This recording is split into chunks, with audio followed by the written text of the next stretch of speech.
NEET paper leak મુદ્દે કોંગ્રેસનો વિરોધ વિદ્યાર્થીઓને દેશદ્રોહી કહેનારા કથિત નિવેદન પર આક્રોશ પ્રિન્સિપાલ દિનેશ ડડાણિયાની પોસ્ટથી નવો વિવાદ રાજકોટમાં કોંગ્રેસે ભાજપ સરકાર પર આકરા પ્રહારો કરતા આરોપ લગાવ્યો કે વિદ્યાર્થીઓના ભવિષ્ય સાથે સતત ચેડા થઈ રહ્યા છે। કોંગ્રેસે જૂનાગઢની એમ ઘોડાસરા મહિલા અને આર્ટ્સ કોલેજના પ્રિન્સિપાલ તેમજ નરસિંહ મહેતા યુનિવર્સિટીના સરકાર નિયુક્ત સિન્ડિકેટ સભ્ય દિનેશ ડડાણિયાની સોશિયલ મીડિયા પોસ્ટનો વિરોધ કર્યો છે। અહેવાલ સંજય પોપટ।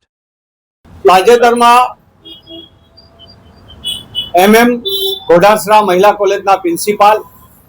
અને સરકાર નિયુક્ત નરસિંહ મહેતા યુનિવર્સિટીના સિન્ડિકેટ સભ્ય શ્રી દિનેશભાઈ પોતાની કોલેજમાં વિદ્યાર્થીઓને સંબોધન કરતા વિદ્યાર્થીઓને એવું સંબોધન કર્યું કે દિલ્હીની અંદર જે આંદોલન વિદ્યાર્થીઓનું ચાલતું હતું, જે છાત્રાઓનું ચાલતું હતું, તે આંદોલન દેશ વિરોધી અને એ આંદોલન કરનારા દેશદ્રોહીઓ છે અને દેશને તોડનારાઓ છે। ત્યારે આ દિનેશભાઈને હું પૂછવા માંગુ છું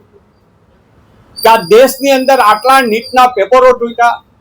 ફૂટ્યા પછી પણ 21 બાળકો એ પોતાની આત્મહત્યા કરી, હજારો બાળકો ને આજે માનસિક રોગોમાં પીડાઈ રહ્યા છે। તો એ બાળકોના ન્યાય માટે જે બાળકો બહાર આવ્યા, જે વિદ્યાર્થીઓ બહાર આવ્યા, તો એને તમે દેશદ્રોહી કહો છો। પણ એ વિદ્યાર્થીઓને અને 12 વર્ષની દીકરીને મારતી હોય પોલીસ, તમારી સરકાર, એટલે કે તમે જેના નિયુક્ત પામેલા છો, જેને તમને ગુજરાતની ભાજપ સરકારે નિયુક્ત કર્યા છે, એ જ ભાજપ સરકાર આજે દિલ્હીમાં રાજ્ય સરકારમાં પણ બેઠી છે અને કેન્દ્ર સરકારમાં બેઠી છે। એ સરકાર ત્યાં લાઠીચાર્જ કરે, ત્યાં આ દેશનું ભવિષ્ય વિદ્યાર્થીની જે છે એનું મૃત્યુ થાય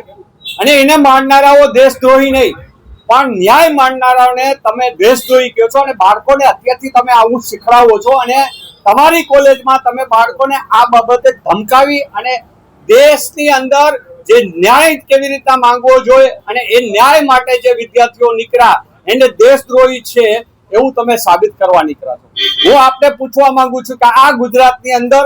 છેલ્લા 10 વર્ષની અંદર 34 પેપરો ફૂટ્યા, તો એ પેપરો ફોડનારાઓ આપની સરકારના જે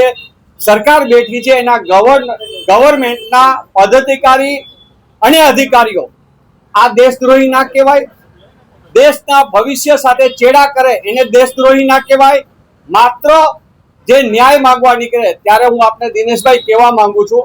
કે આપે રાતોરાત જે તમારી પોસ્ટ પણ તમે મૂકેલી હતી, કોલેજના ફોટોગ્રાફ સાથે તમે મૂકેલી હતી અને એ તમે પોસ્ટ ને ડિલીટ કરી અને તમને જ્યારે કોઈ મીડિયા દ્વારા પૂછવામાં આવ્યું ત્યારે તમે એવું કીધું કે હું આની અંદર સોશિયલ મીડિયામાં જવાબ દઉં તો હું સારો ન લાગુ, હું આ પોસ્ટ મેં એટલે ડિલીટ કરી કે મારે જવાબ ન દેવો જોઈએ, આ સારું ન લાગે। પણ દિનેશભાઈ, મને એવું લાગે છે અને હું એવું માંડું છું કે તમારી પોસ્ટની અંદર વિદ્યાર્થીઓએ તમને ન્યાય કેમ લેવાય ને અને એક શિક્ષક તરીકે, એક પ્રિન્સિપાલ તરીકે તમારે કેવી રીતના વર્તવું જોઈએ એ તમને વિદ્યાર્થીઓ શીખડાયું એટલે તમે ડિલીટ કરી નાખી, કારણ કે તમારી શરમજનક પરિસ્થિતિ નહીં।